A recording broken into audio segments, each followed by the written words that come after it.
Hallo, mein lieber Widder, und natürlich auch ein großes Hallo an alle anderen, die eingeschaltet haben.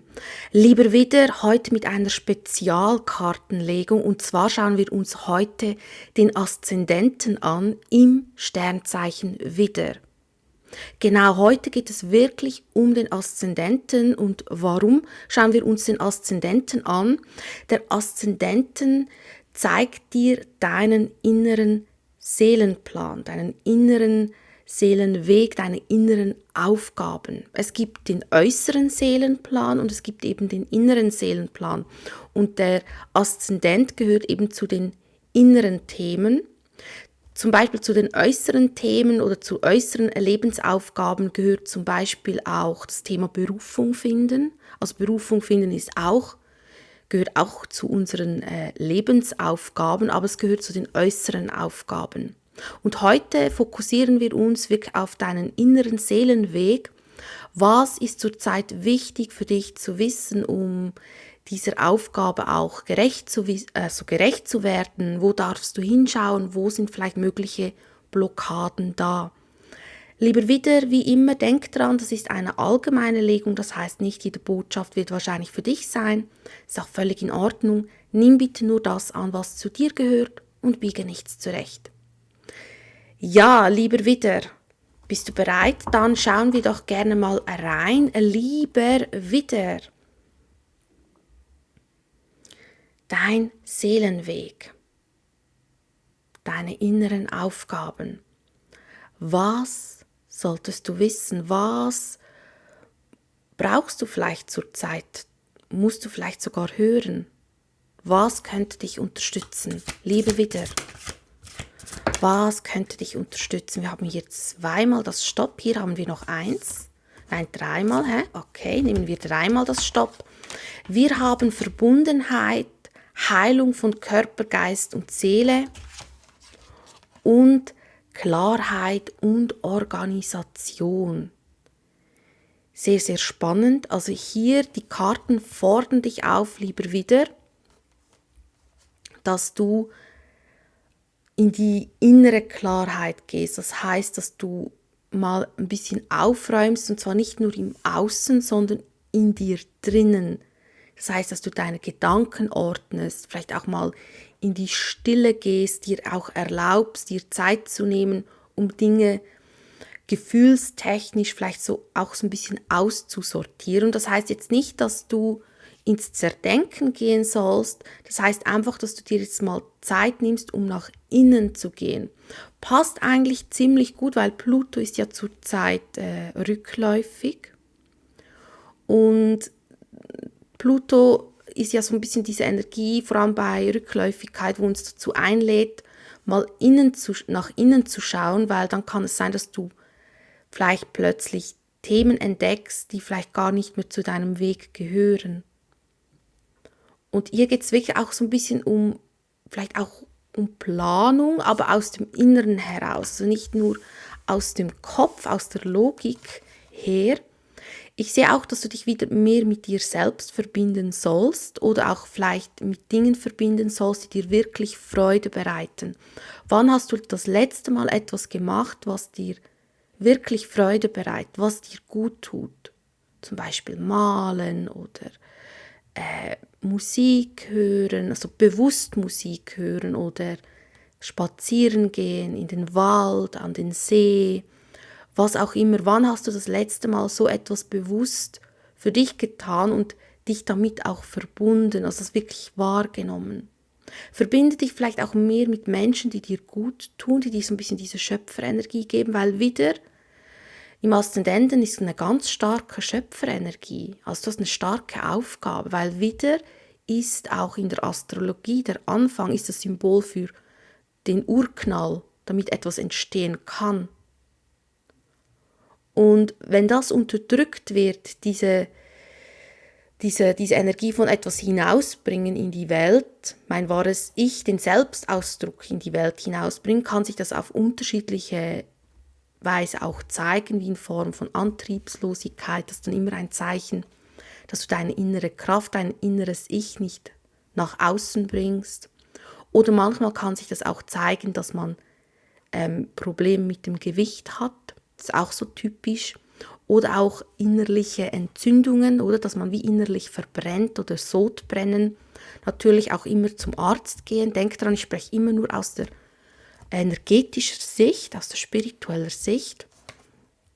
Und das soll ja kein Arzt ersetzen, soll mir als Ergänzung dienen. Darum da ein bisschen schauen, einfach so für dich als Info. Wir haben hier auch Heilung von Körper, Geist und Seele, also hier wirklich, es geht darum, dass du dir Zeit lässt für deinen Körper, für deinen Geist, für dein Herz, für deine Seele, deine Energie, vielleicht dich auch von Fremdenergien löst, was dich zurückhält.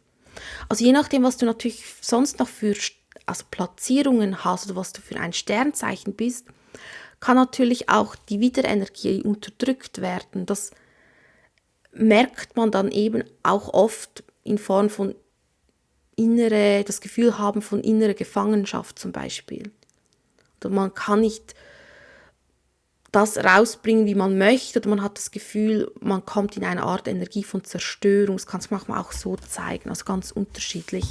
Schauen wir mal, was ist denn die Hauptenergie, das Hauptthema, wo darfst du besonders hinschauen, lieber Widder? Der Wagen, vorwärts gehen. Krebsenergie, also wenn du das Sternzeichen Krebs hast, ist das noch eine stärkere Botschaft für dich. In die Handlung gehen, ins Erschaffen gehen, vorwärts gehen, bewusst vorwärts gehen, nicht einfach panisch vorwärts gehen oder so husch husch vorwärts gehen, sondern dir bewusst werden, wo möchtest du hin im Leben, in welche Richtung möchtest du gehen, und dann gehst du aber auch in diese Richtung. Also der Wagen fordert dich auf, Platz zu nehmen, und zwar auf den Fahrersitz und nicht auf den Beifahrersitz. Also lass nicht andere dein Leben lenken, sondern lenke selbst dein Leben. Und gib den äußeren Umständen nicht die Schuld. Klar können wir nicht alles kontrollieren, aber wir können kontrollieren, was wir aus äußeren Umständen machen. Wenn du natürlich die Hände in die Höhe hältst und sagst, huch, dann passiert auch nichts. Also da immer optimistisch bleiben, auch wenn ein Weg manchmal vielleicht uns zu kleinen Umwege führt, dann sei bereit, auch diese zu nehmen, weil manchmal hat es auch einen Grund, dass vielleicht auf dem Umweg etwas Schönes passieren möchte. Schauen wir mal, der Wagen. Ja, raus aus der Mangelenergie, hinein in die Fülle, bewusst jetzt die Fülle anstreben.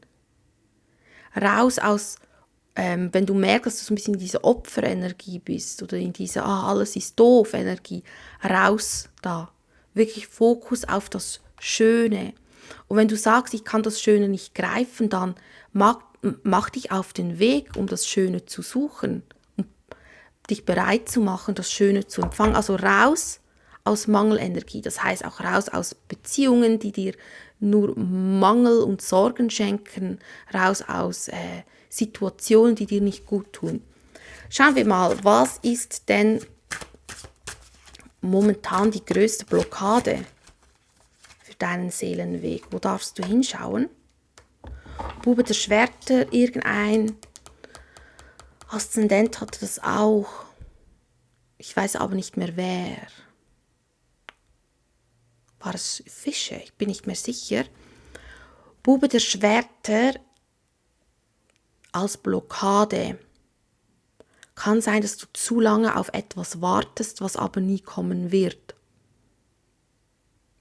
Auf eine Information, auf eine Eingebung, aber du hast sie eigentlich schon bekommen.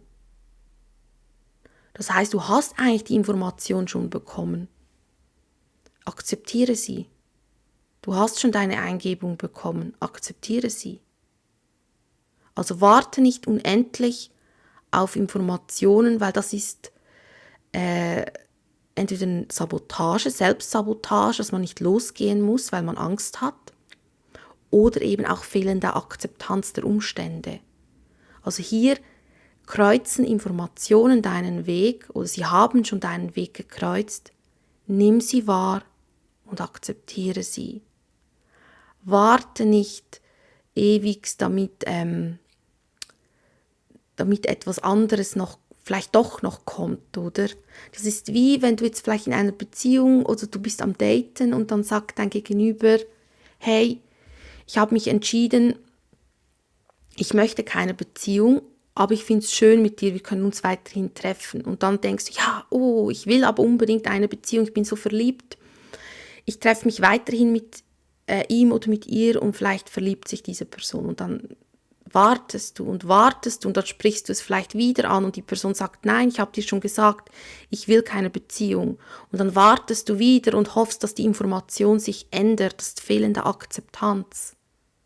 Also es war jetzt nur ein Beispiel, da ein bisschen hinschauen, wo möchtest du eine Wahrheit oder eine Information nicht annehmen.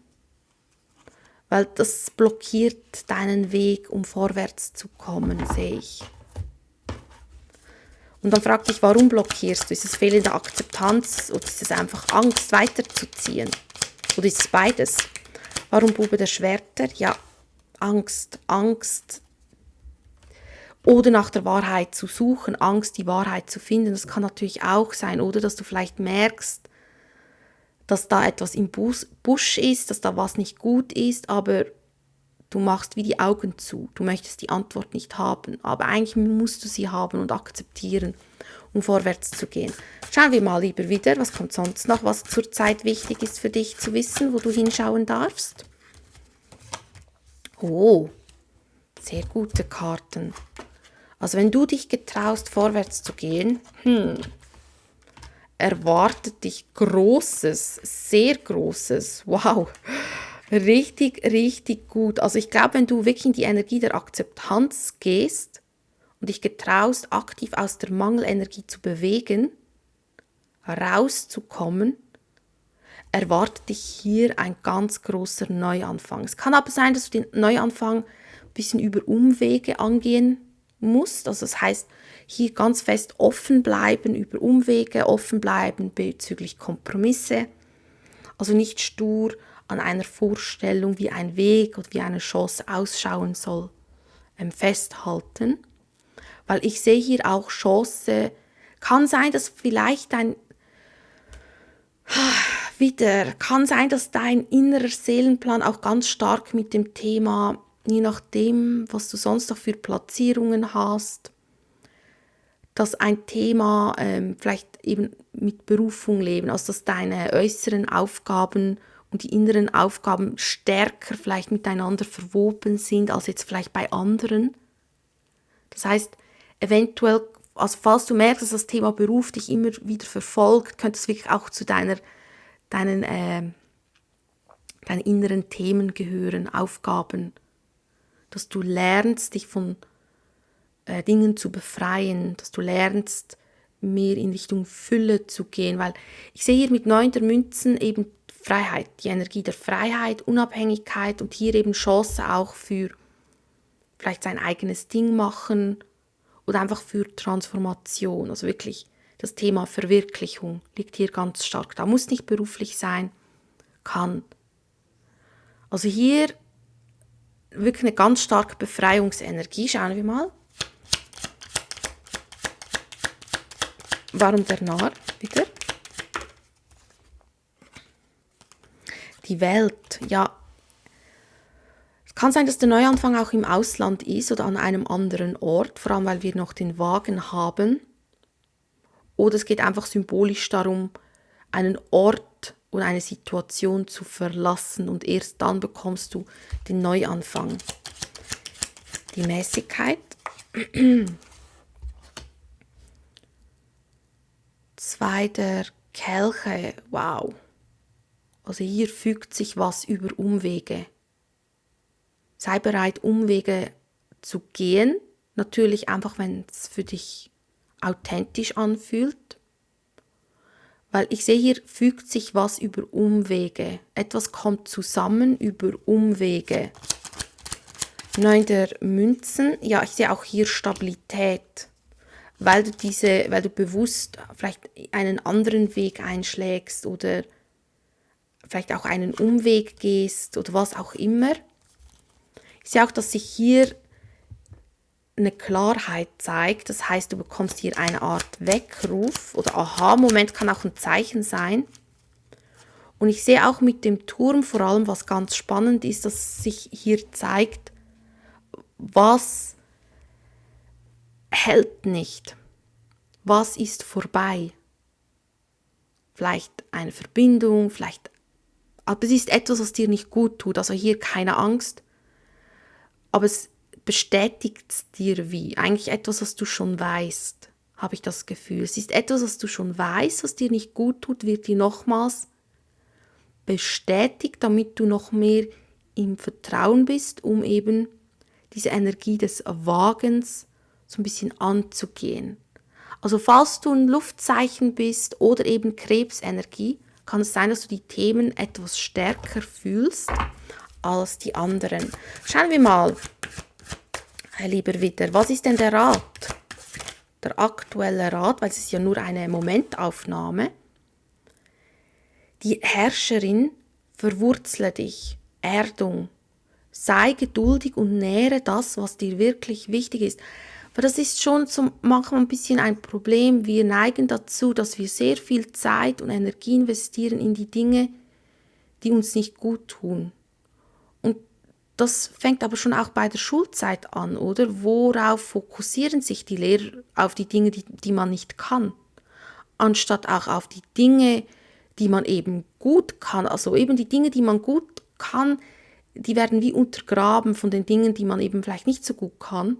Und die gehen dann wie verloren.